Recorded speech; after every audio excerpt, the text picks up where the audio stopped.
Caros e caras internautas, mais uma vez a mídia livre está aqui com vocês para discutir a situação político nacional e as tarefas postas depois de 1 ano e 10 meses de golpe, um mês de janeiro de reanimação do golpe com a condenação de Lula e com a data prevista para a votação da reforma da Previdência no dia 19 de janeiro. Para debater aqui com a gente, para bater papo aqui com a gente, nós estamos com o Zé Alberto, dirigente do Partido dos Trabalhadores, com Marti Silva, uma das integrantes também do Partido dos Trabalhadores, mas um integrante atuante da Setorial das Mulheres do Partido dos Trabalhadores, que tem contribuído aqui com a mídia livre, o nosso analista, Ibiapina, e um outro convidado que tem colaborado no último período de forma importante com a gente, Rafael Tomiyama. A grande questão que nos parece que está posta no momento é: o que fazer depois da condenação do Lula pelo Poder Judiciário? E, nesse contexto, o que fazer para impedir a contra-reforma da Previdência com o desmantelamento da aposentadoria, uma conquista histórica da classe trabalhadora? Então, a pergunta que a gente vai desdobrar aqui, com todas as ações do Congresso golpista e do governo Temer, do Poder Judiciário, eu remeto para os nossos debatedores. O que fazer diante de sucessivos golpes contra os direitos sociais e a democracia no Brasil? Rafael. Olá, companheirada. Eu creio que esse é um momento que da maior gravidade no nosso país, né?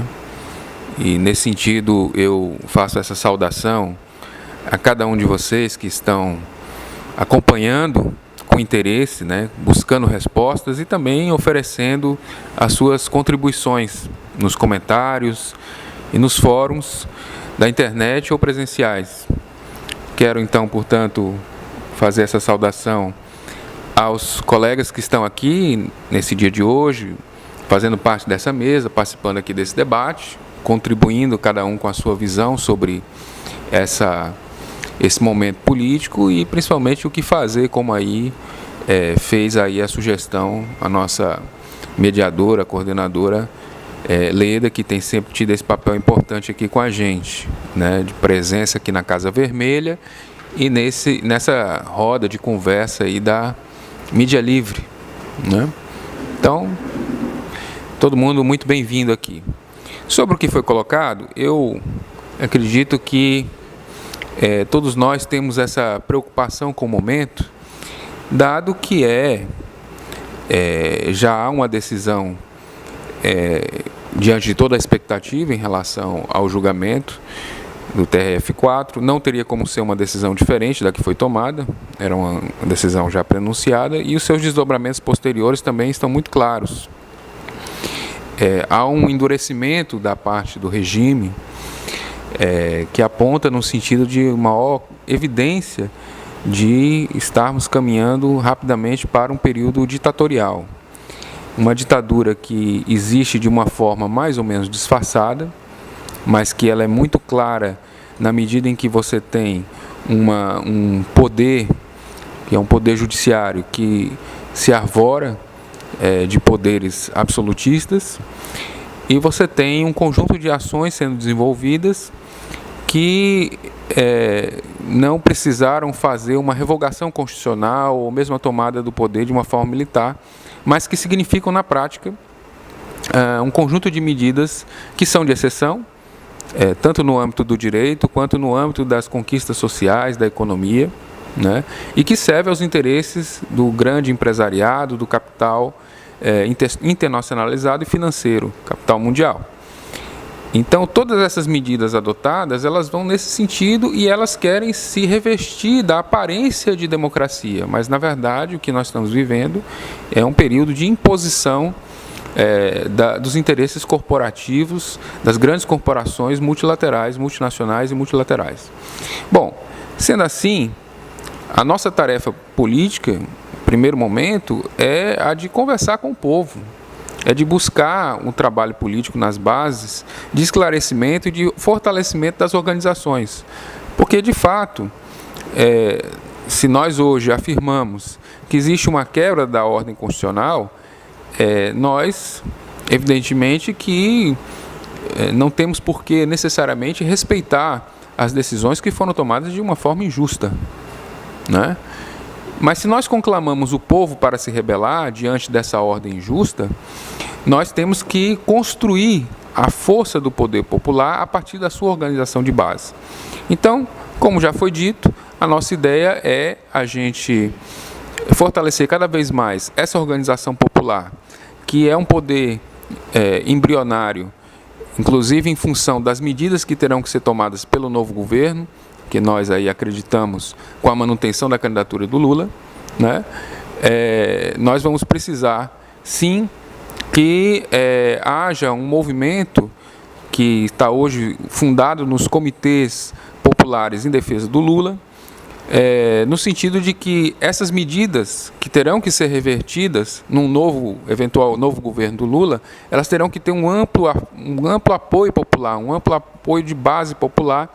E os comitês, portanto, eles são esse mecanismo de criar uma verdadeira dualidade de poder, uma verdadeira força, como já aconteceram em outras experiências históricas de conselhos populares, em que a força da organização do povo foi capaz de impor aos capitalistas e a seus agentes as medidas necessárias para a vida e para a construção de uma nova realidade com mais justiça e equilíbrio, que é o socialismo. Ibiapina, quais são as tarefas postas para o povo brasileiro e para a população trabalhadora em particular, com um quadro grave da situação política nacional? Abraçar de forma muito fervorosa a todas e a todos e agradecer os internautas, os companheiras, os socialistas, os democratas, os comunistas e os intelectuais que estão lutando por esse país. Agradecer a Casa Vermelha pela gentileza de ceder esse espaço. A gente transforma isso aqui num estúdio, a mídia livre faz isso, transforma num estúdio, e a gente pode fazer aqui um contraponto à grande mídia golpista, oportunista, corrupta, sensacionalista e ordinária. E abraçar ao companheiro Rafael Tomiyama, a Leda, nossa mediadora aqui, a Marti, doutora Marti, advogada, e Zé Alberto, dirigente do Partido dos Trabalhadores do Estado do Ceará. Em primeiro lugar, eu queria fazer aqui um alerta. O Rafael, na vez passada, na live passada, alertou para um perigo de um atentado terrorista organizado pela direita fascista para botar a culpa nos lutadores do povo. Eu fiquei pensando no que ele disse, é verdade, eu já havia refletido sobre isso. É um perigo grande, eu quero chamar a atenção e alertar todos vocês. E alertar também a comunidade internacional, haja vista que a internet é internacional. Amigas e amigos, na ditadura militar, os sindicalistas, os lutadores do povo, a OAB, que agora está acovardada, os artistas populares do Brasil, os cantores brasileiros, como Chico Buarque de Holanda e outros, eles organizaram uma linda festa para o dia 1º de maio, Dia do Trabalhador. E aí a ideia era juntar milhares de trabalhadores e fazer uma festa, um show musical para comemorar o Dia da Classe Trabalhadora, a classe que constrói riqueza no mundo. E os militares, não estou dizendo aqui que foi uma decisão das Forças Armadas, estou dizendo aqui que os militares que estavam à frente do golpe militar organizado pelos Estados Unidos prepararam um ato terrorista. A ideia era matar mais ou menos 10 mil pessoas. Como eles fizeram? Colocaram uma bomba dentro de um Passat, é um carro que hoje quase não existe mais, e eles foram colocar esse carro pertinho de onde estava o povo, de onde ia ficar o povo, e com um controle remoto eles iriam explodir o carro e matar muita gente, depois botar a culpa nos comunistas. Só que quando eles estavam armando a bomba explodiu no colo deles e matou um oficial do exército e outro ficou gravemente ferido. Daí todo mundo descobriu a trama. Se vocês colocarem no YouTube, é uma oportunidade que vocês têm, já que vocês gostam muito de internet, principalmente vocês são jovens. Eu não, sou mais muito jovem. Vocês vão ver o general Newton Cruz dizendo o seguinte: não, nós não queria matar muita gente, não, nós queria só fazer um susto a ele, nós queria só dizer, vocês estão fazendo a festa dos trabalhadores, mas nós estamos aqui.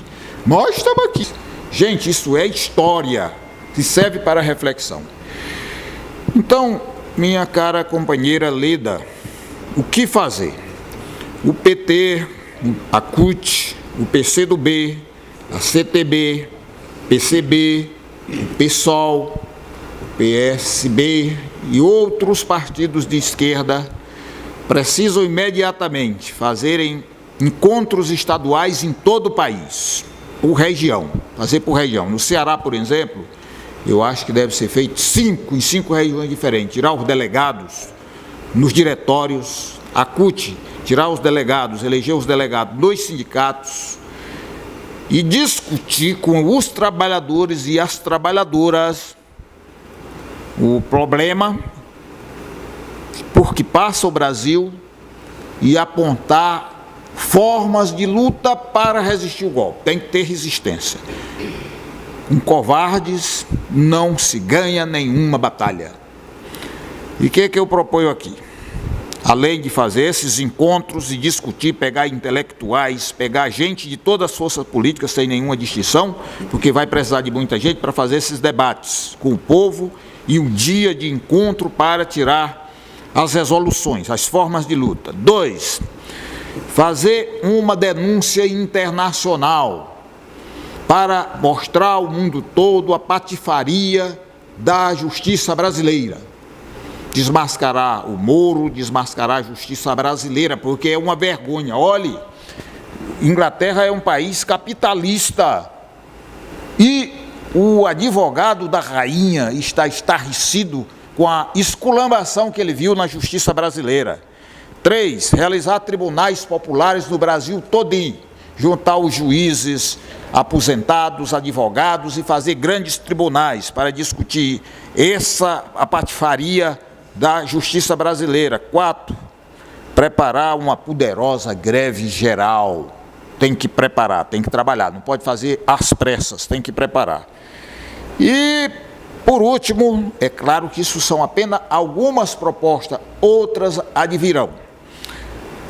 É fazer uma campanha do sentido de eleger o máximo possível de deputados, de senadores e de governadores da esquerda para fazer o contraponto ao golpe e o avanço da direita brasileira.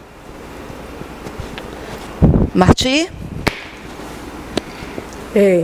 Olá às internautas, aos internautas. Aqui mais uma vez da Casa Vermelha, a quem nós agradecemos o espaço. Essa questão que se coloca depois do dia 24, ela ganha uma dimensão muito forte.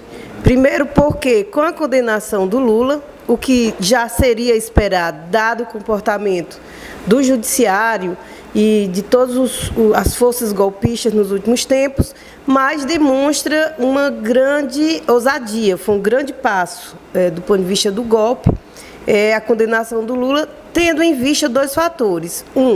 A representação da figura do Lula, o maior líder do Brasil, da América Latina, nas últimas décadas, com grande influência no mundo inteiro, ex-presidente de 2 mandatos, com alto significado para a história do Brasil. E, por outro lado, a questão do processo não ter sustentação jurídica. Então, a partir do dia 24, a partir dessa condenação e da forma como ela se deu, inclusive na medida na dosagem da pena, a classe trabalhadora, os movimentos sociais, o povo brasileiro em geral, porque somos todos atingidos por esse golpe, nas suas consequências políticas, jurídicas, econômicas, temos tarefas que ganharam novos contornos. Que contornos são esses, no meu entendimento? São contornos que chamam para o crescimento e um cuidado muito grande com a organização. Nós precisamos tratar as ações de resistência ao golpe como uma tarefa cotidiana de todas as pessoas, claro, dos movimentos sociais, dos partidos políticos de esquerda, dos movimentos sindicais que são organizados, mas também da população, que já sente no bolso, já sente no emprego, já sente nas condições materiais de vida os resultados desse golpe. Então, a tarefa é a organização, é a crítica política ao golpe, é a busca de informações que não sejam as informações dadas pela mídia, que nós podemos chamar de mídia tradicional, mas a mídia comercial, né? E esse papel a mídia livre faz muito bem no sentido de trazer o debate. Então, todos nós, né, homens e mulheres, temos agora essa tarefa de compreender o momento político gravíssimo que o Brasil tem passado, que já estamos numa situação de ditadura, uma ditadura de toga, uma ditadura dada pelo judiciário a partir da total desprezo das garantias legais, das garantias constitucionais. Não estamos falando aqui apenas no contexto processual de condenação do Lula, mas em todo o contexto de comportamento do judiciário, que cada vez mais demonstra um alinhamento político com o golpe. Um exemplo disso é acontecimento recente, que a presidenta do STF, presidenta que não aceita ser chamada de presidente, porque tem um espírito político conservador, num evento que reunia a nata do capitalismo nacional e internacional, representantes das empresas, das grandes corporações, faz uma ameaça velada ao processo de resistência, que não é exclusivo do Partido dos Trabalhadores, mas é de todo o campo democrático, no sentido de dizer que as denúncias que se fazem do judiciário hoje poderiam reverter em represária no sentido da avaliação de algumas garantias jurídicas em prol do Lula. Isso demonstra o grau de autoritarismo do Estado que nós passamos nesse momento.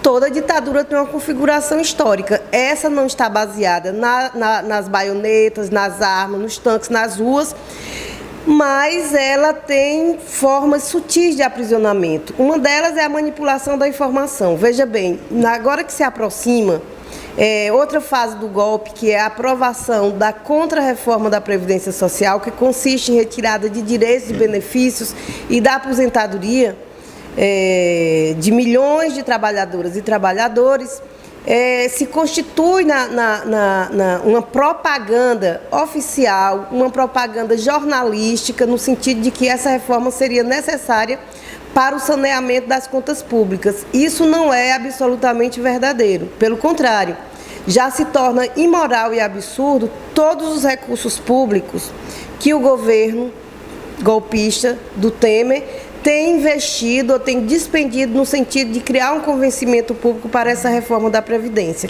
Então, a tarefa política que nos coloca agora é fazer ações organizadas, de resistência ao avanço, a qualquer avanço político desse golpe, mas, sobretudo, de vetar no Congresso Nacional a aprovação dessa reforma da Previdência de várias formas. Uma delas é pressionando os parlamentares, porque eles vão precisar, vão se submeter ao eleitorado logo mais em outubro já desse ano. Então, uma pressão sobre esses parlamentares, sobretudo aqueles que vêm se alinhando com essas ações mais conservadoras, mais restritivas de direito, mas também processos de organização que visem atingir o ponto neural desse golpe, que é o grande capitalismo. Então, como é que se atinge? Através da paralisação da produção. Então, eu acho que um grande fato que poderíamos fazer de resistência, que significaria uma vitória grande, uma tarefa grandiosa que se coloca agora, é uma greve geral que a classe trabalhadora tem que organizar e tem que fazer valer como medida de força na disputa da política nesse momento com a direita, com os conservadores, sobretudo com o grande capital.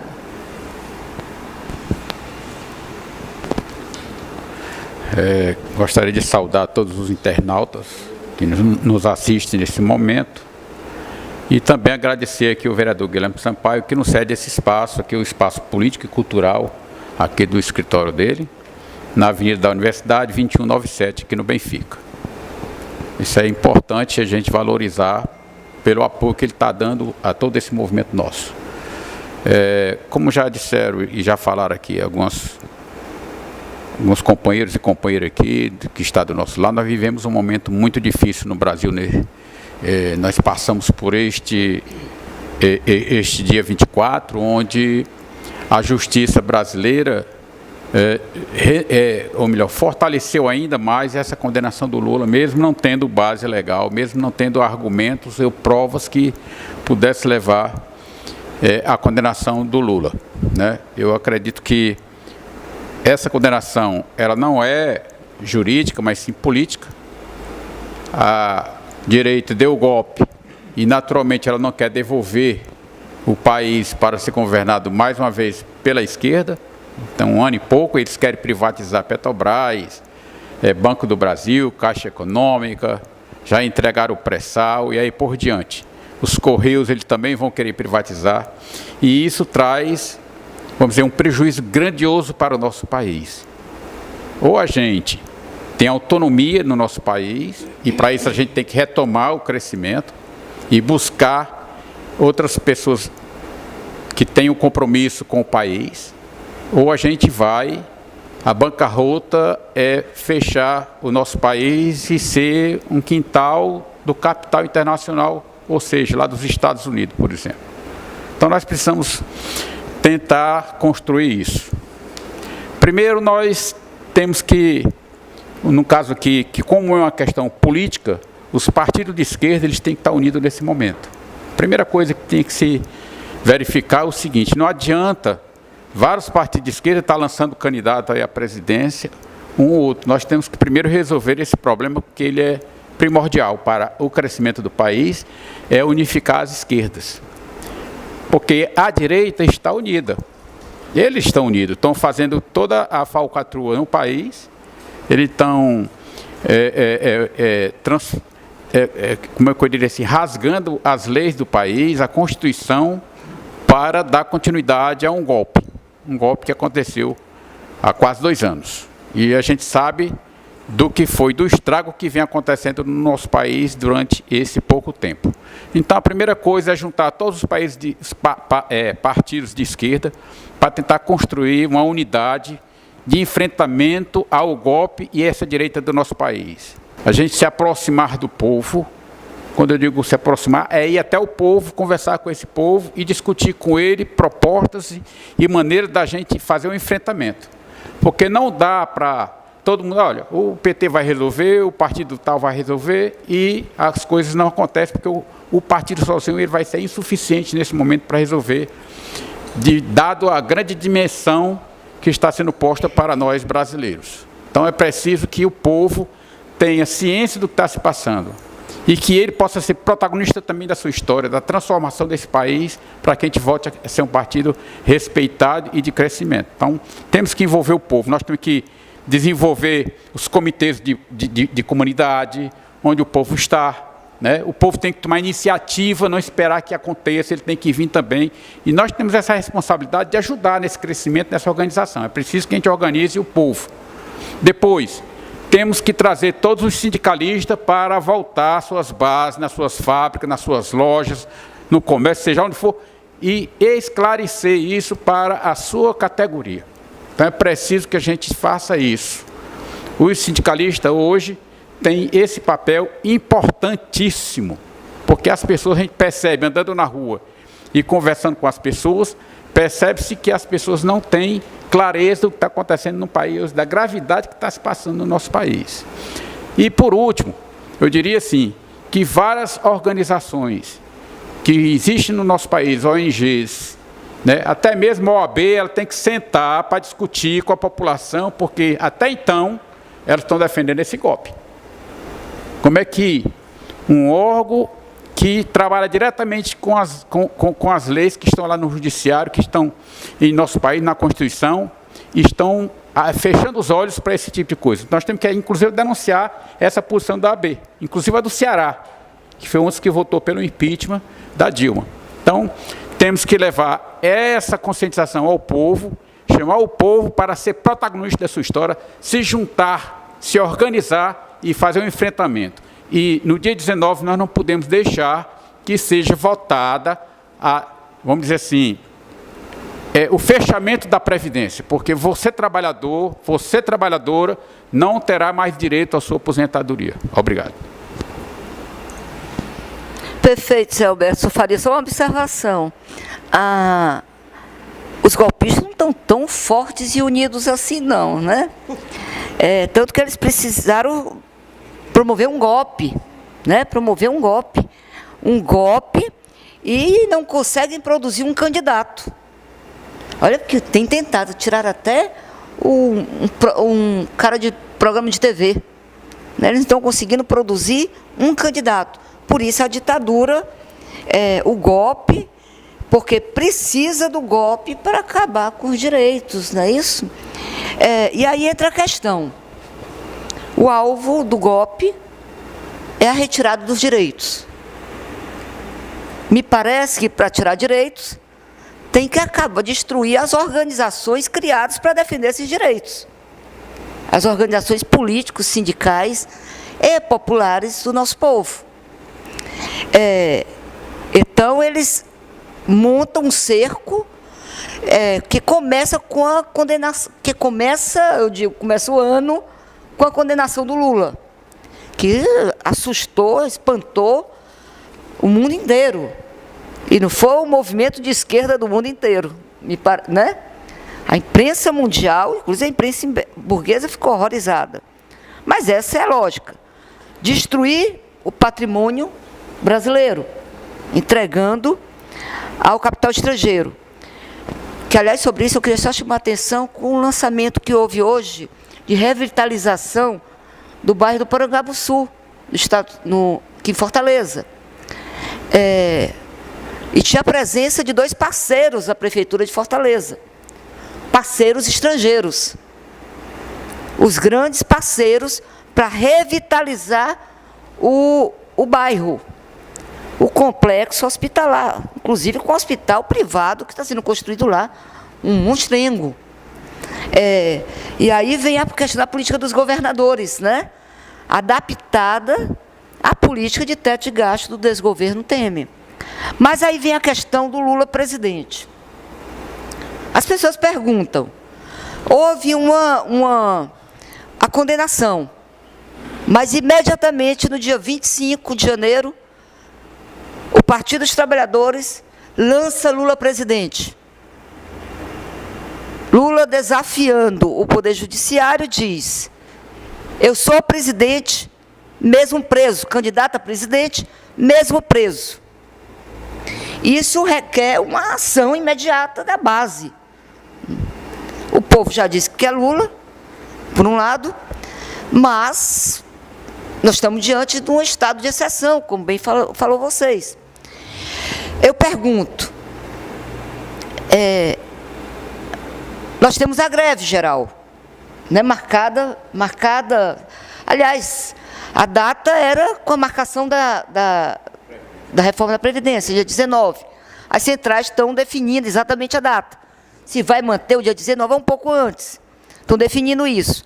No estado do Ceará, a Central Única dos Trabalhadores já convocou para hoje todas as suas entidades filiadas, sindicais filiadas, para discutir a organização. Qual o lugar dos comitês populares na ajuda a construir essa greve? Você falou corretamente que tem que parar a produção, eu concordo. Porque isso aqui atormenta o capital. Parar a produção causa prejuízo. Mas a população oprimida precisa reagir também. Como garantir essa articulação para defender Lula presidente, que esse lança, me parece, contrariando o Poder Judiciário. É uma espécie de desobediência civil, na perspectiva deles. Rafael. Bom, eu acredito que os nossos debates eles têm procurado contribuir no sentido da formação, da organização, da consciência e organização do povo. Recentemente, nós estamos aí com um conjunto de atividades. Recentemente, o Milton Pomar esteve aqui em Fortaleza e fez o lançamento de um comitê. O vídeo, inclusive, você encontra no YouTube do Mídia Livre, quem quiser, não tiver visto e tiver interesse em assistir. E eu acredito que alguns elementos a gente deve colocar nessa reflexão. Há algum tempo atrás, coisa de um ano, quando alguns de nós afirmávamos que era preciso ter um partido para tempos de guerra, algumas pessoas acharam que isso era uma coisa meio exagerada, talvez um discurso meio retórico, mas hoje o que a gente vê é muito claro, é que há uma guerra da classe dominante contra a classe trabalhadora, contra nós, e essa guerra, que ela está colocada de fato, se a gente avalia que há de fato uma guerra que se dá pelo meio judiciário, pelo parlamento, pela mídia, enfim, pelas todas as ações da economia, dos poderosos, se nós temos então essa guerra, então nós precisamos tirar as consequências dessa afirmação, que é a nossa capacidade de guerrear. E, logicamente, que isso, muitas vezes, não se faz só de uma forma pacífica. É preciso ter essa compreensão. É preciso ter uma compreensão de que a prisão do Lula é cada vez mais um fato iminente. Como é também o fato de que o partido, na sua história, as greves no ABC, que levaram ao surgimento do partido, elas não eram autorizadas pela ditadura. Elas foram enfrentamentos à ordem, assim como o próprio surgimento do PT. O PT foi registrado, foi dada entrada no registro do partido quando a legislação não permitia partidos classistas. Né? Quer dizer, existe uma construção que, historicamente, o partido muitas vezes foi contra a maré. Agora, também é preciso entender que, ao longo de muito tempo, o partido fez um discurso que é muito dentro da institucionalidade, muito focado no eleitoralismo. E aí, de repente, a gente fazer uma guinada, né, um cavalo de pau no discurso político, às vezes é meio difícil até para os aliados entenderem. Imagine o conjunto do povo. Então, nesse sentido, eu queria, aproveitando aqui a presença dos nossos companheiros hoje, fazer uma reflexão sobre o que nós mesmos estamos afirmando. Eu queria fazer assim um sentido de provocação para que cada um de nós aqui possa talvez aprofundar mais esse entendimento sobre o que é construir de fato uma resistência popular. Né? Então, essa é uma questão. Né? O conjunto dos partidos, eles continuam aliados numa mesma construção em torno do Lula ou estão construindo alternativas e buscando o espólio do PT? Né? Quando a gente fala da necessidade de fazer uma greve geral, nós temos realmente uma capacidade de mobilização da classe trabalhadora para defender Lula? Quer dizer, quando a classe trabalhadora, suas lideranças especialmente, tiveram dificuldades para organizar uma greve geral para defender seus próprios direitos, como a questão da reforma trabalhista. Ela foi aprovada apesar de todo o enfrentamento, né? As centrais tiveram uma posição vacilante no último período, né? De fato, houve a greve de abril, que foi muito forte, né? Mas no momento seguinte foi anunciada uma greve e depois foi desmobilizada a greve, né? Virou um dia de protestos. Então, quer dizer, nós temos realmente a condição de fazer isso, né?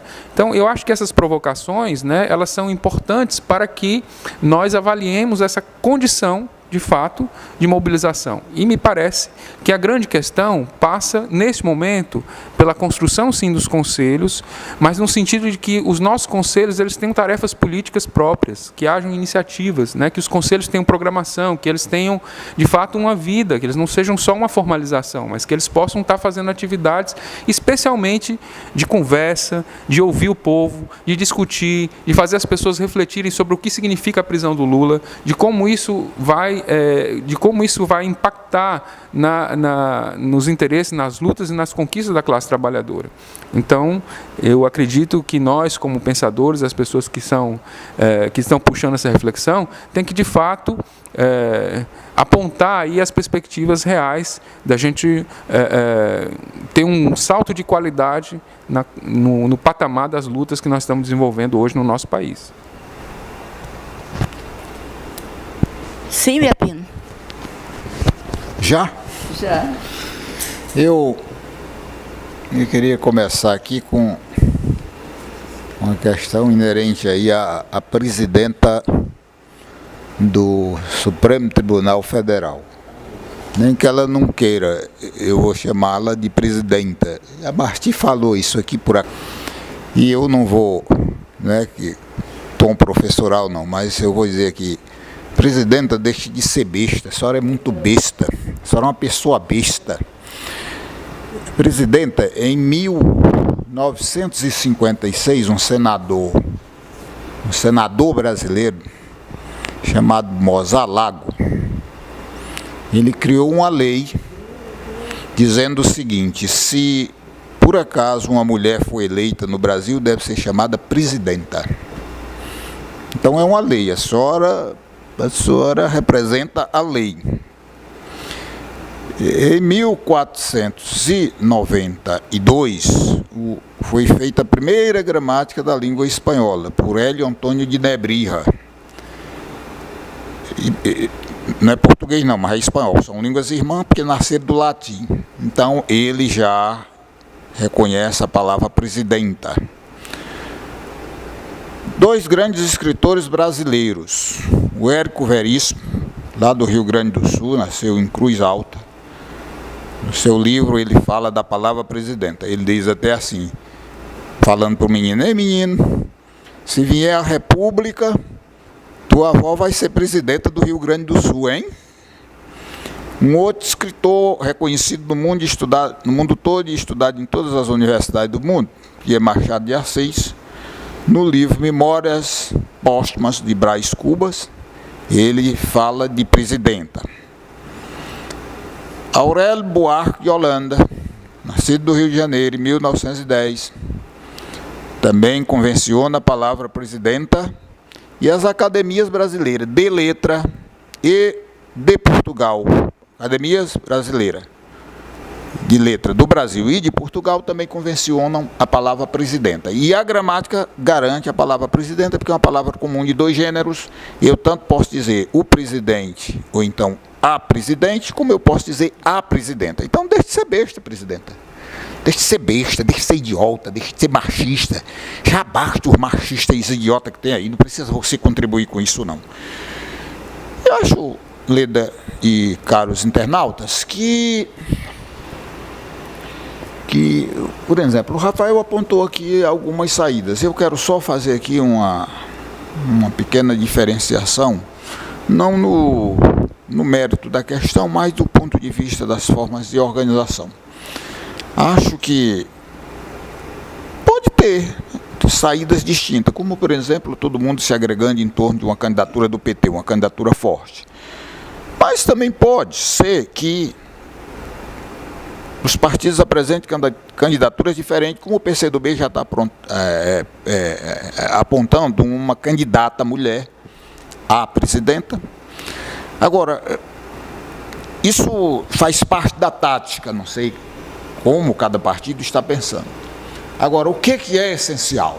Todo mundo se juntar em torno da defesa da democracia e da liberdade do nosso país. Porque se nós não fizermos essa luta anterior, essa luta que tem que ser feita agora, aí não adianta eleger uma candidatura do PT, ou uma candidatura do PCdoB, ou uma candidatura do PSB, ou uma candidatura do PSOL, se os golpistas poderão derrubar essa vontade soberana do povo. Então, primordialmente é necessário defender a democracia, denunciar o golpe, lutar contra o golpe, evitar que os golpistas suprimam a democracia, porque a democracia é um bem supremo. Essa é a primeira batalha. E no decorrer do tempo, a gente vai discutindo como conformar uma candidatura que possa... como é que eu quero dizer? Que possa representar os interesses da maioria da esquerda no Brasil.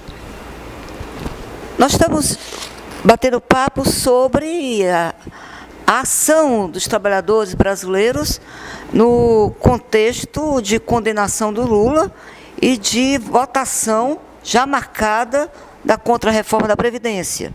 Mas antes de darmos prosseguimento ao debate, queríamos agradecer mais uma vez aos nossos e nossas internautas e pedir que continuem compartilhando, comentando, curtindo a nossa mídia livre e informar para vocês, com a contribuição decisiva de todos e todas, o fanpage da Dilma atingiu 1 milhão de acessos.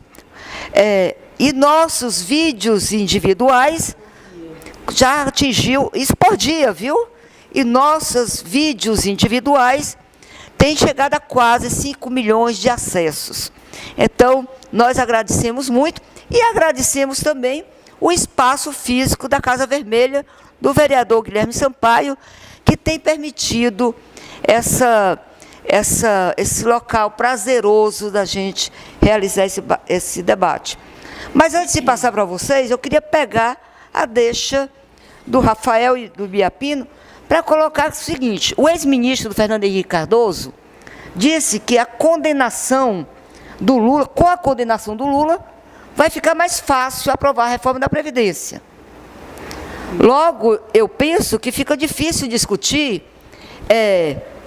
a luta contra a reforma da Previdência sem vincular esse elemento político que é a condenação do Lula. Aí eu pergunto, o combate é possível, que é assim que eu entendo a questão do lançamento da candidatura Lula para presidente, preso ou não, condenado ou não. É um ato de insubordinação. Terá eleições democráticas nesse país com a condenação do Lula? Será que vão deixar a esquerda vencer eleições? Estamos ou não estamos no estado de exceção?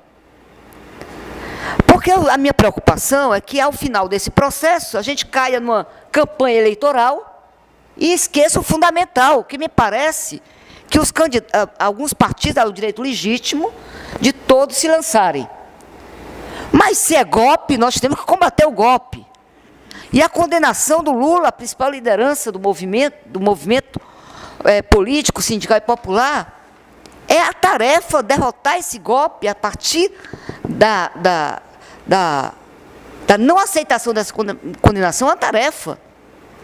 Então, é correto chamar os conjuntos do movimento operário, das organizações, dos sindicatos e partidos vinculados à luta dos trabalhadores, de recusar o golpe, de lançar a candidatura Lula?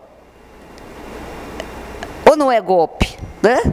Ou nós estamos realmente num processo democrático, na normalidade democrática, que Lula condenado, só lançar outro candidato, está tudo resolvido e a esquerda volta ao poder? É isso que me parece que está posto o problema? Boa provocação, Lida. Muito boa provocação. Primeiro porque é o seguinte, esse golpe ele é um golpe de Estado. Ele é um golpe de Estado por quê? Porque ele foi perpetrado pelas instituições de Estado. Primeiro pelo Parlamento, com um grande auxílio, um auxílio luxuoso do Poder Judiciário. Se destituiu uma presidenta da República democraticamente eleita dentro de um sistema eleitoral legitimado, sem a comprovação de crime de responsabilidade. Os próprios deputados e senadores que votaram pela deposição da presidenta Dilma, porque não é um impeachment, foi uma deposição, porque foi um golpe, eles sabiam que não existia qualquer crime de responsabilidade, mas fizeram isso pelo conjunto da obra. O conjunto da obra, eles diziam que era a baixa popularidade. Ninguém é deposto por baixa popularidade, porque o que importa é o momento da eleição, né? Mas o conjunto da obra era a disputa das forças conservadoras, que são, na verdade, agentes do grande capital, que não consegue sobreviver fora do mercado financeiro, garantindo do capital rentista, garantindo o financiamento de políticas populares, de políticas sociais, né? Então, esse golpe, ele é um golpe de Estado. Então, sendo um golpe de Estado, nós não temos garantia de que esse Estado funcionará regularmente no processo eleitoral, muito mais esse imediato de 2018. Então, é por isso, faz parte do golpe a condenação e a ameaça constante da prisão do Lula, porque é um candidato que representaria, e as pesquisas trazem isso, representaria uma vontade popular de negação da institucionalidade eleitoral. A população não quer Alckmin, a população não quer esse militar inominável que prega o armamentismo, que, inclusive, hoje a gente vê repercutindo aqui na cidade de Fortaleza com uma chacina histórica, uma das mais graves do país. A população tem demonstrado que, politicamente, ela está comprometida com uma ideia de democracia, com a ideia de garantias de direito, mas tem um processo de manipulação e de força das instituições do Estado, do Parlamento, que todo dia apresenta projeto, que todo dia caminha no sentido de aprovar grandes ações legislativas de derrocadas de direito. Já foi a reforma trabalhista, agora a reforma da Previdência, que no calendário está muito bem articulada com a condenação do Lula. Precisava haver essa condenação do Lula anterior à pauta do Congresso de tentativa de aprovação da reforma da Previdência. E porque essa reforma ela não está fácil para a direita, porque a população tem dito: eu não quero, por mais que se gaste milhões e milhões com compra de deputados, com compra de redes de televisão, de propaganda falsa, para criar um convencimento de que ela é importante para o Brasil, a população, ela já, mesmo com toda a manipulação midiática, com toda a dificuldade de acesso à informação, ela já demonstra que ela discorda disso.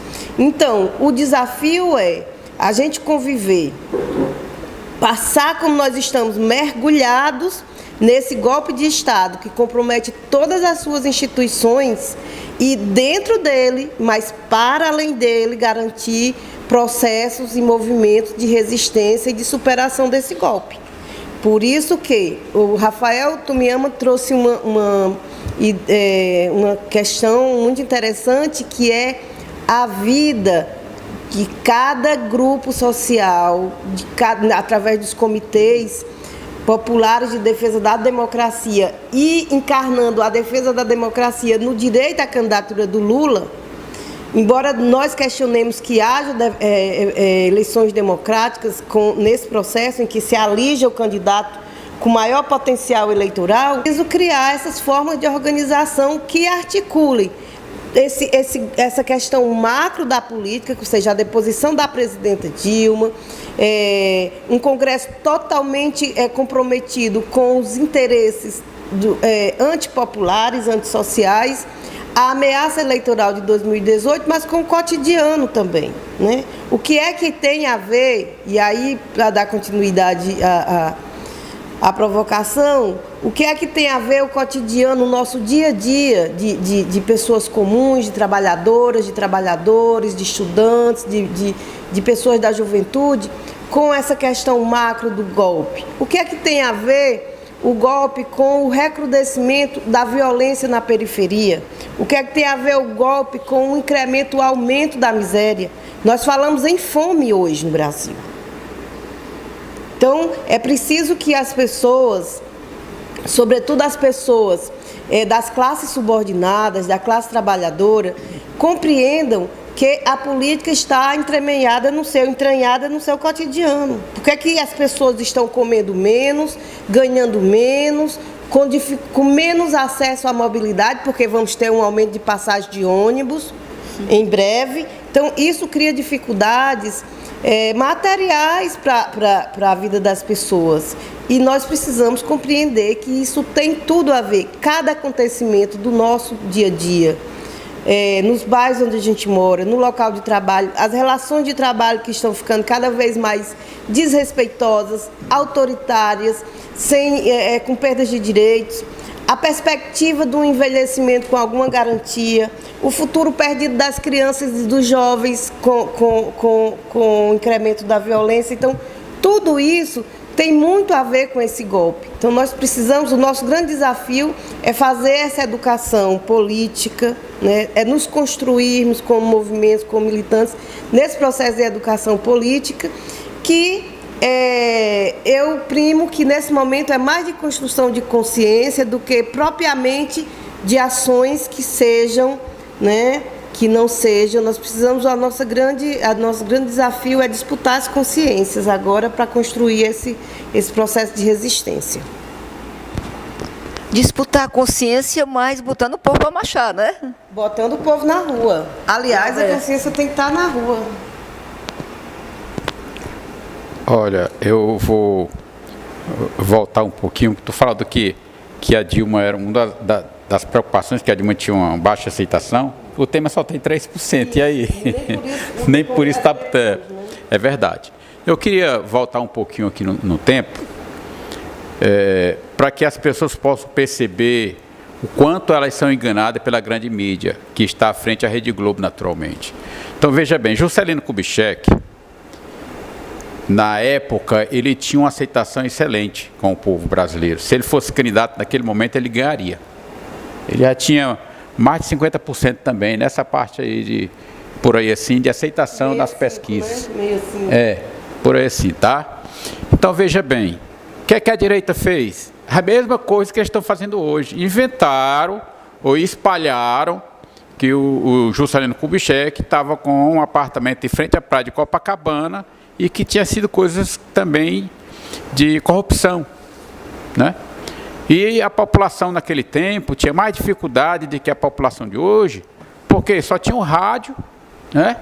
E com com a também posição que não era independente, né? Que tinha o lado deles, o Jornal Globo e etc., e os demais, e as Rádio Globo, etc.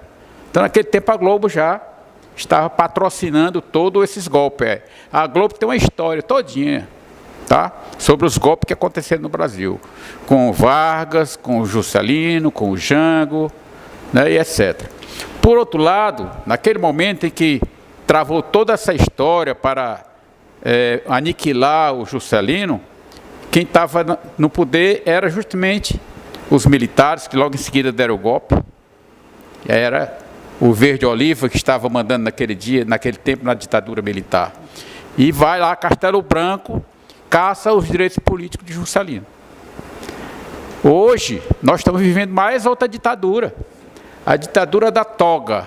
Agora não é mais verde oliva, é preto, né? É a toga preta, que nos envergonha, não só nós brasileiros, mas em todo o universo. Tem repercussão negativa do que significa a justiça brasileira. Assim como também essa elite que aí está, que visa os seus bolsos e esquece o Brasil. Nós podemos dizer assim que quando a gente era assim, mais novo, antigamente, falava muito antipatriotismo, né? Hoje não fala mais isso, porque falar disso é ruim para eles, né? Eles não veem dessa forma. Ele vê um país sem fronteira, mas dentro do capital.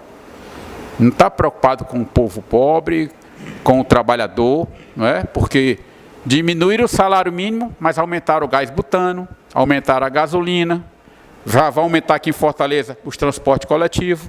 Então, como é que você diminui o salário e aumenta as coisas? Então, é uma falta de sincronismo, onde o povo possa sobreviver.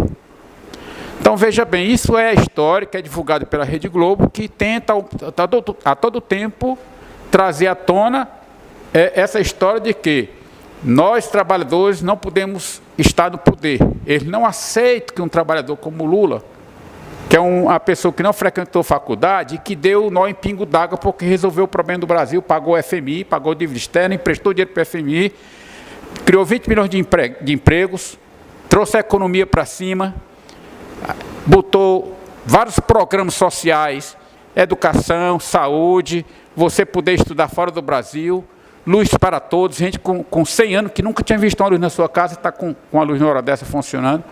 E aí eles não querem isso, porque não querem dividir o dinheiro, eles querem levar tudo. Ele não tem nenhuma preocupação com o trabalhador que está lá no campo, uma preocupação de quem mora lá no mato, que nunca pôde sair do mato porque não teve oportunidade. Eles não estão preocupados com isso. Então, veja bem, nós da população, nós pessoas, principalmente nós trabalhadores que estamos nas nossas fábricas, nós estamos nas lojas, nós estamos nos escritórios, nós temos um compromisso neste momento. Ou você se organiza com demais outros trabalhadores, para que a gente possa fazer uma greve forte nesse país e tentar defender democracia, tentar defender um país melhor para todos e não para meia dúzia de gente, tá certo? Porque são meia dúzia de pessoas que detêm a metade da população brasileira, os recursos e a riqueza da metade da população brasileira, os 100 milhões mais pobres. Então, isto é um absurdo, né? É incompreensível até demais.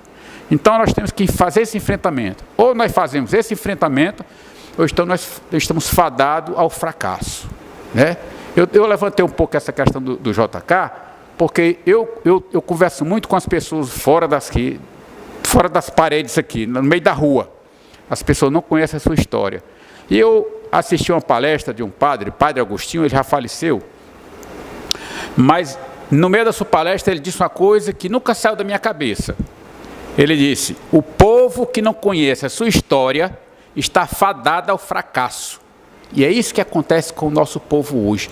A grande maioria não buscou conhecer a sua própria história, não sabe dizer o que foi que aconteceu no golpe de 64, por que aconteceu o golpe de 64, por que presidente o Vargas se matou naquele momento. Ele não sabe, não conhece a história. Então, Leido, eu queria aproveitar aqui, vamos ler o livro 1908 e o 1822, vamos procurar na livraria, como eu não me lembro do autor aqui no momento, mas chegar na livraria e procurar, e você vai saber um pouco da história, que ainda falta muita coisa a ser colocada nele. Mas pelo menos você vai saber o que foi que aconteceu com a vinda de Dom João VI para o Brasil. A corrupção, naquele período já campeava aqui, está lá no livro as corrupções. Foi a primeira dívida do Brasil no exterior, e foi com a Inglaterra para brigar pela independência do Brasil, porque não foi aquele negócio de puxar a espada lá no Rio Ipiranga, né? Independência ou morte. Não é aquilo não, aquilo ali foi a fantasia que criaram para dizer para os meninos no colégio. Aí foram muitos meses e até anos de briga, onde morreram brancos e negros, derramaram sangue, estados que defendiam a independência e estados que não defendiam a independência. Defendiam ficar com Portugal. Então vamos conhecer a história, para depois a gente não ficar falando no vazio, tá ok? Obrigado. Sobre essas experiências de resistência, a gente vem participando de um movimento que, em torno dos comitês populares, que vem se desenvolvendo no bairro Rodolfo Teófilo. Uma experiência importante. No domingo passado, o comitê, que já vem se reunindo, que participou do ato do dia 24, tomou algumas decisões que já começaram a ser encaminhadas hoje, pela manhã. Sair multiplicando comitês populares no bairro. Cada casa, uma bandeira vermelha. pode ser a sua camisa, que pode ser um lenço, Uma toalha de mesa. uma toalha de mesa, mas que diz: aqui nós somos um comitê popular em defesa da democracia e do direito de Lula ser candidato. Essa foi uma deliberação. Outra, convocar os moradores do bairro do Rodolfo Teófilo para apoiar a greve geral dos trabalhadores brasileiros. Eu penso que é por aí que os comitês em todo o Brasil devem preparar. A população oprimida, a população desempregada, a juventude, também alvo do golpe, né? Porque tira o direito do emprego numa idade da procura do emprego.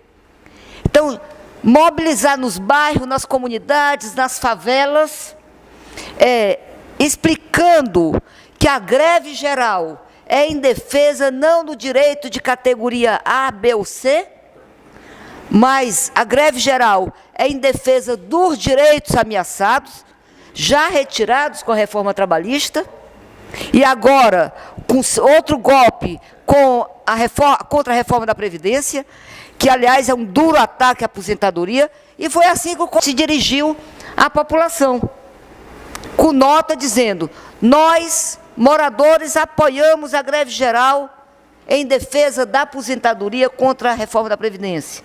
É o que vai acontecer no Pirambu.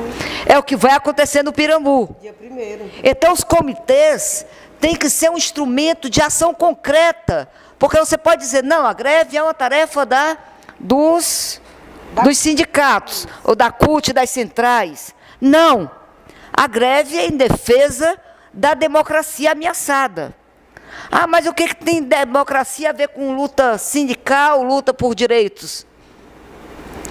Mas o golpe contra a democracia foi para acabar direitos. Então, a unidade do nosso povo pobre, do nosso povo desassistido, com as categorias organizadas da indústria, dos serviços, do comércio, do campo e da cidade, eu penso que é a tarefa imediata. O exemplo do Comitê Rodolfo Teófilo, que vai ser também levado no Pirambu, no bairro do Pirambu, deve se estender em todo o país. E aí sim, nós temos uma greve geral nesse país que vai vincular a luta pela democracia na defesa também dos direitos ameaçados. Se a gente para a produção, como você bem lembrou, né? As fábricas, faz tremer o capital e bota o povo na rua, eu acho que o povo vai entender. Concordo que a gente tem que ler. O povo tem que ler. Mas o povo compreende uma coisa. O povo compreende uma coisa. Que com o dinheiro que está recebendo, com o desemprego, não dá para continuar. Com a gasolina, com do preço que está, não dá para continuar. Então, nisso, o povo entende, não é isso? Então, eu penso, eu me dirijo para você, Ibiapino, nós temos várias tarefas imediatas. Combater essas instituições apodrecidas. A SBT, por exemplo, se soma, faz parte da Rede Globo, defendendo a reforma da Previdência. Ou seja, o fim da aposentadoria. É a SBT. Porque, no final de contas, tudo é igual. Tudo é igual. Então, se junta. Então, qual é a nossa reação? Isso é um lado. Tem um conjunto de ações de privatização do patrimônio do povo sendo encaminhado. E os homens da toga decidem quem manda no Brasil. São eles, com apoio ideológico da imprensa, né?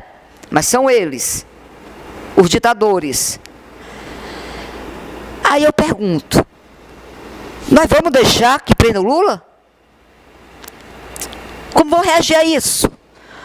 Nós vamos deixar que acabe com a aposentadoria? Como nós vamos reagir a isso nestas 2 semanas? Porque são 2 semanas só, Ibiapino. 2 semanas, o povo já disse, né? Quer Lula condenado ou não, preso ou não. O que é que nós vamos fazer agora? Eu quero que a gente feche essa live de hoje dizendo Quais são as nossas tarefas imediatas a partir desse momento para as próximas 2 semanas? Vamos lutar. Acho que no nosso palavra última, eu queria refletir aqui algumas coisas, vou fazer de forma um tanto quanto rápido. Você falou em SBT, eu tenho um horáriozinho, Leda, de estudar inglês, que é de 11 às 12 da noite.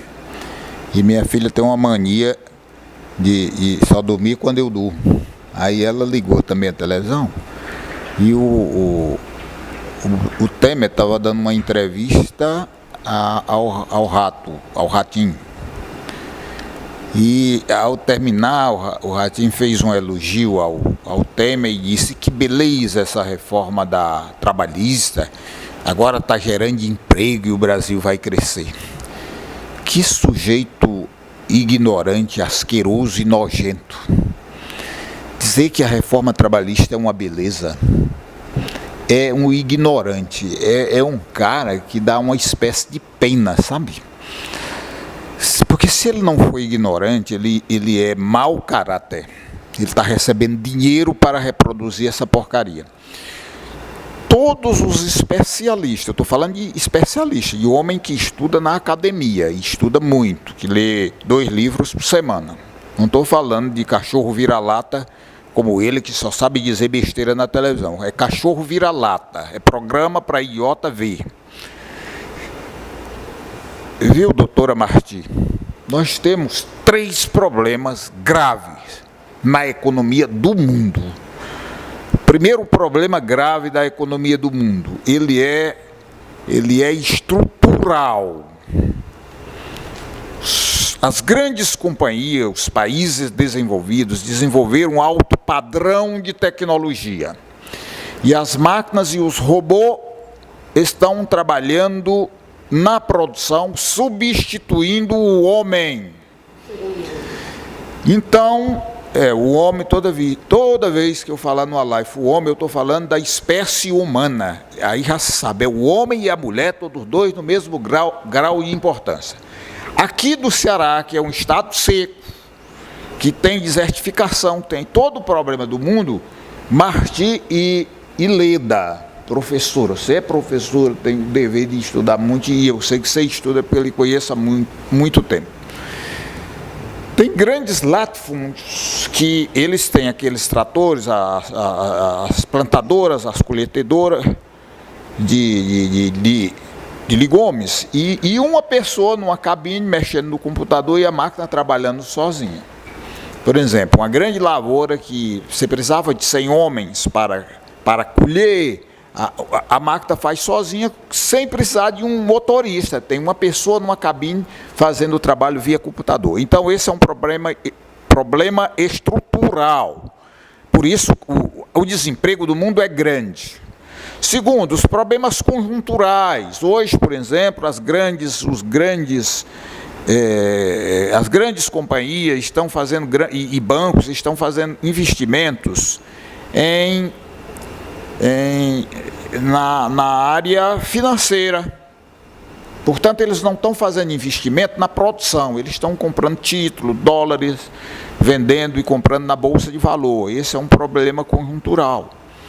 E um outro problema, que é o ambiental, que aí envolve o ISO 9000 e tudo mais. O tempo aqui está passando mais ligeiro do que nunca para mim. E aí eu não vou me aprofundar, mas esses são os 3 problemas. Como é que este imbecil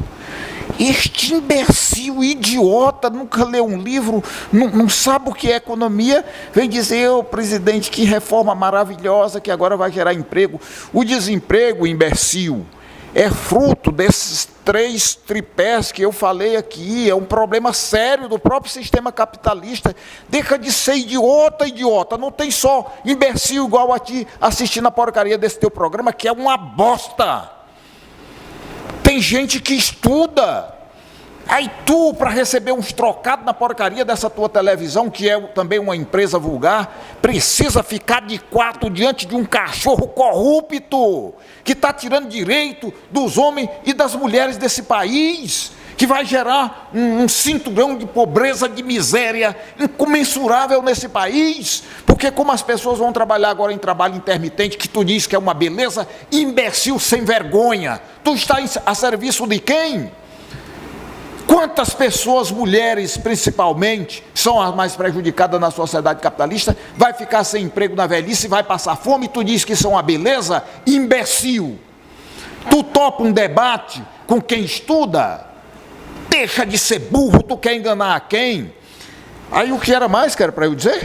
Não, era a reação do povo. Sim, então bem, vamos lá. O que o povo tem que fazer? Refletir, minha gente. Tirar a presidenta Dilma do poder por causa de pedalada fiscal. O que era aquilo? Não é crime, nem nome tem.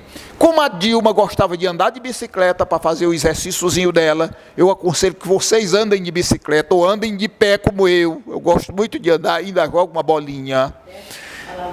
De modo que ela fazia um exercício, aí eles pegaram pedalada. Entenda, internauta, os que são contra e os que são a favor. A Dilma, como o Brasil entrou na crise mundial do sistema capitalista, que não é só brasileiro, é no mundo todo, na próxima live eu vou explicar isso, eu vou anotar para eu lembrar-me e dizer isso aqui. Ela mandou pagar a perda das safras, ela mandou que a Caixa Econômica pagasse, ela não tinha dinheiro no tesouro, mas que a Caixa pagasse, e quando entrasse o dinheiro, ela pagasse a Caixa. Ou seja, ela fez uma operação, ela antecipou, mas pagou o seguro safra dos agricultores que perderam ou por enchente ou por seca no Nordeste. Foi por isso que ela caiu. Aí o Michel Temer foi denunciado através de uma gravação que o dono da JBS disse: eu estou dando dinheiro para o Eduardo Cunha ficar preso e caladinho, para não denunciar ao monte de ladrão que deu o golpe, mas são ladrões. Aí o Michel Temer disse: muito bem, continue fazendo isso, viu? Contra esse cara que é ladrão, vocês não reclamam e acham que está certo retirar a presidenta Dilma do poder por causa das pedaladas fiscal? Reflitam sobre isso. E para eu encerrar, passei muito do tempo, a Martim, o Zé Alberto vai também ter o mesmo direito. Eu quero aqui fazer uma lembrança. A prefeita de Fortaleza, Luiziane Lins, assumiu em 2005. Dr. Juraci Magalhães, ex-prefeito, tinha deixado a passagem em R$1,60. 2005, 2006, 2007, 2008, a passagem continuou com R$1,60. Foram 4 anos congeladas.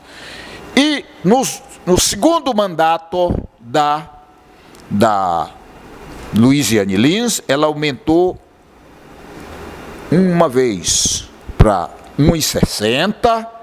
Aí a direita entrou na justiça para obrigá-la a dar mais um aumento, ela não deu, mas obrigada pela justiça deu no último dia do mandato, terminou com R$2. Roberto Cláudio prometeu na campanha para você que ia manter a passagem em R$2. Nos 3 primeiros anos, ele aumentou 3 vezes e vai aumentar agora no início do mês de fevereiro. E a passagem vai se aproximar de R$4. Faça as contas para você ver o percentual de aumento, desmentindo e desmascarando este mentiroso que se elegeu a partir de uma fraude eleitoral. Como se elegeu agora dizendo que não tinha distribuído remédio para a população no mandato anterior, porque não tinha onde guardar remédio. Mas agora tinha um galpão, e mostrou o galpão com remédio e continua a falta de remédio. Eu quero, então, amigos e amigas, que vocês reflitam sobre as fraudes eleitorais. E vamos ler, gente. O livro é um bem civilizatório. Eu vou pedir a vocês uma vez mais. Tem uns livros muito bons. Por exemplo, Abolicionismo, de Joaquim Nabuco. Gostaria que vocês lessem. Aliás, peço, e gostaria muito, evidentemente, vocês são livres, fazem o que quiserem. E à medida do possível, leiam o máximo possível, porque eu quero repetir leda. E você que é professora vai ter que concordar comigo. O livro é um bem civilizatório. Sim, sim, é por isso que querem desconstruir a escola pública, né? É uma escola que não ensina. As pessoas aprender, né? Mas não se ensina. É isso que é a contra-reforma da educação. Mas vamos lá. Nós temos 2 semanas para botar o bloco na rua. As iniciativas, você falava de Pirambu, Marti, né? Isso, nesse exemplo dos comitês populares de defesa da democracia e do direito da candidatura do presidente Lula, e aí nesse ponto, defesa da candidatura do Lula, é preciso deixar bem claro que não é uma pertinência do Partido dos Trabalhadores, porque a candidatura, o direito à candidatura do Lula significa a garantia, ou pelo menos a luta pela garantia de eleições minimamente democráticas, porque se tirou a tentativa do judiciário, agora com essa condenação, de retirar do páreo um concorrente importantíssimo. E lembremos aqui do que disse o Fernando Henrique Cardoso, né, que abriria espaço a muita gente comemorou essa condenação, né? Muita gente comemorou. Para onde virão os votos do Lula? Até o Bolsonaro quer ficar com os votos do Lula. Mas eu acho que o povo está tendo essa compreensão muito clara e começa assim, a avançar essas organizações dos comitês populares, e lembrando aqui que no dia 1º haverá a instalação do comitê em defesa da democracia e da candidatura do Lula no Pirambu, né? Um comitê com grande participação, grandes movimentos. O Pirambu é um bairro importantíssimo, né, no cenário político de Fortaleza, na resistência, historicamente muito bem reconhecido. E o que é mais importante também, Ibiapino, tocando nesse ponto que você falou, da alienação, porque quando a gente fala na mídia, não nos limitemos à mídia noticiosa. A Rede Globo está dizendo que a inflação baixou.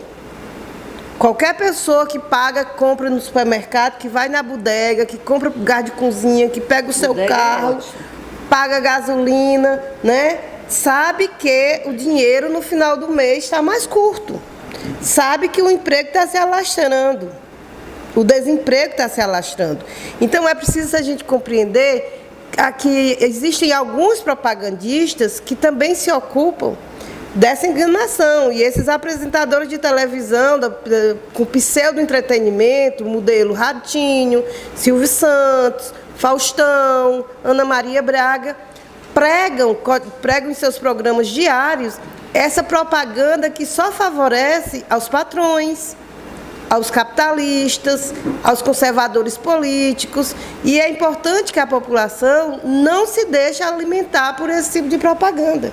Então, por que é que o Temer vai no programa do Ratinho? Porque ele sabe que é um programa que tem audiência popular. Então, é um programa onde ele vai se aproveitar para levar uma falsa propaganda, e nós precisamos entender que a reforma trabalhista foi ruim para os trabalhadores e para as trabalhadoras brasileiras, porque nos coloca numa situação de vulnerabilidade de direitos muito graves. Nós ainda não estamos sentindo, e a reforma da Previdência principalmente, porque a Previdência ela é uma questão que é histórica em todo o capitalismo mundial, que ela minimamente procura garantir proteção social em função da velhice, da viuvez, da orfandade, da doença. Então, é preciso a gente compreender que as pessoas, e que se trata de uma questão de solidariedade de gerações, né? Eu contribuo hoje para que, quando eu tiver na idade de me aposentar, não tiver mais condições de trabalhar, que as futuras gerações garantam a minha proteção social. Então, essa história essa propaganda de que a reforma é necessária, ela é falsa, porque os devedores da Previdência Social são as grandes empresas, os times de futebol, são exatamente eles que querem fazer essa reforma da Previdência, mas esquece, o governo tem esquecido e não faz questão de cobrar essa dívida, né? É preciso dizer que nos últimos tempos o governo federal deixou de alocar no orçamento da Seguridade Social mais de 60 bilhões de reais. Isso dá um déficit na Previdência. Então, nós precisamos conhecer esse aspecto do orçamento, da questão fiscal, da Previdência e, sobretudo, ir para as ruas e sabendo que tudo tem a ver. Que o golpe, a deposição da Dilma, a acusação infundada, a condenação desproposital, desmerecida e a ameaça contra o presidente Lula são ações que se articulam para atingir a classe trabalhadora. Nós estamos falando de disputa de classe e de disputa de modelo de sociedade. E essa disputa também passa por essa compreensão, passa pela ação política, mas também passa pelo desafio das trabalhadoras e dos trabalhadores, das juventudes, se imbuir também de conhecimento. Vamos contrariar a maldita reforma do ensino médio, que quer tirar da juventude a possibilidade de conhecer. O conhecimento, assim como o trabalho, é o elemento que humaniza o humano, então nós não podemos abrir mão disso. Então, assim também é um ato de insubordinação, a busca da leitura, a busca do estudo, por mais que... Porque o conhecimento ele é um latifúndio que ele é tido como exclusivo das classes dominantes. Então, para contribuir com essa insubordinação do saber, eu também queria aqui indicar um livro. É uma leitura recente que eu fiz, é um livro muito interessante, o autor chama Bernard Shaw. É um irlandês que migrou, depois foi para a Inglaterra, teve o desenvolvimento da carreira dele como jornalista, como escritor na Inglaterra. E ele escreveu uma obra, era uma pessoa muito empenhada naquele momento de entender o avanço do capitalismo. Ele fazia uma leitura muito profunda das obras marxistas no período final do século de 1870, a segunda metade do século XVIII. E ele escreveu essa obra fantástica, que tem uma leitura super agradável, que chama O Socialista Antissocial, que é uma crítica social, uma crítica à economia capitalista que naquela época já se mostrava como um modelo que não era de sustentação para um processo, para uma ideia de sociedade livre, de sociedade igualitária de direitos. E ele já trazia umas mensagens bem interessantes também para os costumes da época, que atingiu as mulheres, né? Então, o Socialista Antissocial, do Bernard Shaw, é a minha leitura recomendada dessa semana. E eu quero dizer que esse livro se encontra aqui na Biblioteca da Casa Vermelha, que é uma biblioteca que é aberta ao público, empréstimo gratuito e que vale muito a pena visitar, conhecer. E o acervo, a exemplo dessa sugestão que eu estou dizendo, é muito bom. Então, a Biblioteca da Casa Vermelha fica na Avenida da Universidade 2197, aqui no bairro do Benfica. Funciona todos os dias, de segunda a sexta-feira, de 8 às 20 horas. O acesso é livre para todos e todas que têm interesse numa boa leitura, de acessar livros interessantes, serão muito bem acolhidos, muito bem-vindos. Olha, eu queria aqui fazer uma pequena explicação, porque a gente falou muito aqui na tirada a dívida por causa das pedaladas, tá certo? Lá na comunidade nossa, lá em Messejana, uma senhora nos procurou e perguntou: me diga uma coisa, tiraram a dívida porque ela estava andando de bicicleta na contramão? Ou seja, né, é uma compreensão muito pouca do povo ainda em relação a isso. Não sei, né? Eu nem sei. Não, mas aí não seriam essas pedaladas, né? Não seriam essas. Mas eu vou tentar explicar aqui de maneira bem prática para que a gente possa entender. Porque todo mundo pedala. Todo mundo pedala. Eu pedalo, você pedala, todos nós pedalamos. Não precisa nem nada de bicicleta, mas a gente pedala. Quer ver? Veja bem, todos nós, na sua grande maioria da população, tem cartão de crédito, não tem? Tem cartão de crédito. Mas vai ter um mês na sua vida que você não vai poder pagar o cartão todo. Por exemplo, o cartão veio em R$1.000, mas eu só tinha R$700 para pagar. Ou seja, eu paguei 700 e fiquei devendo 300. Então eu dei uma pedalada. Eu rebolei esses 300 para o mês seguinte. Isso chama-se pedalada. É isso que eles colocaram para Dilma como crime. Então todo mundo é criminoso, a população brasileira toda é criminosa. Não é? Porque todo mundo dá essa pedalada. No momento que você não pode pagar, o salário mínimo diminuiu, minha dívida aumentou porque o alimento aumentou de preço, então não deu para pagar esse mês, então pedalei. Então veja bem, o que aconteceu com o governo federal em relação a esses pagamentos que o nosso companheiro Ibiapino... Então veja bem, todo mês o governo federal deposita uma quantidade de dinheiro para quitar os pagamentos que a Caixa Econômica faz, da Minha Casa Minha Vida, como é que diz, o negócio da safra que não deu certo, que tem que cobrir, etc, etc. Tem mês que o dinheiro que entra dos impostos paga todas as dívidas, e tem mês que não consegue pagar tudo e fica para o mês seguinte. Quando sobra dinheiro, a Caixa retém o dinheiro e ela emprega e gera juro para o próprio governo. E no mês seguinte ela devolve o que ficou lá nas outros pagamentos. Quando falta, o governo paga no mês seguinte e paga o juro que foi preciso do dinheiro. Então é isso que aconteceu, e é isso que eles colocaram esse nome de pedalada para poder enganar a população, né? E a população menos informada acreditou que seria um crime, uma corrupção, coisa parecida.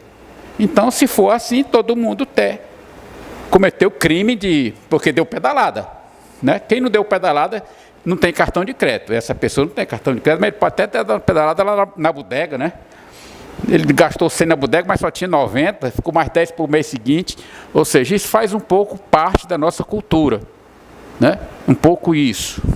E voltando aqui essa questão do país, do Brasil, da questão da crise, né, que a gente está vivenciando, outra coisa que a imprensa tentou passar e conseguiu passar para muita gente, de que o culpado do Brasil está aí foi o Lula e a Dilma, né?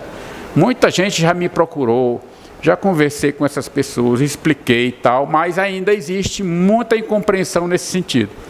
Ora, em 2008, é interessante perceber o seguinte, 2008, porque o capitalismo ele tem os seus ciclos, ele vem bem, de repente ele mergulha, entra em crise, lá na frente recupera um pouco, cai de novo, ele tem os ciclos de bom e de ruim. Em 2008, uma crise semelhante a 1929, com muita profundidade. Você vê a Grécia, foi o país que eu acho que mais sofreu, que até lá hoje está atolado com essa questão da crise. O próprio Estados Unidos, que é o país mais rico do mundo, está em crise, não recuperou ainda, tá certo? E o Brasil não poderia ser diferente. O Lula, inclusive, deu uma lição para eles, porque só veio atingir o Brasil já a partir de 2011, procurar mais na frente um pouco, 2013, é que veio, né?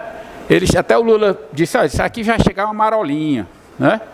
Então, depois que afundou a Grécia, que atingiu os Estados Unidos, é que veio atingir o Brasil, mas muito levemente. Só que os que estão à frente do governo hoje, eles não conseguiram não só recuperar o Brasil, mas muito pelo contrário, eles estão entregando o nosso país, a nossa fortuna, a nossa riqueza para o capital internacional. A exemplo do pré-sal, por exemplo, é uma das riquezas nossas que estava destinado para garantir a educação e a saúde no nosso país. Mas agora está na mão o quê? Dos americanos, dos franceses, dos ingleses, do dinamarquês, né?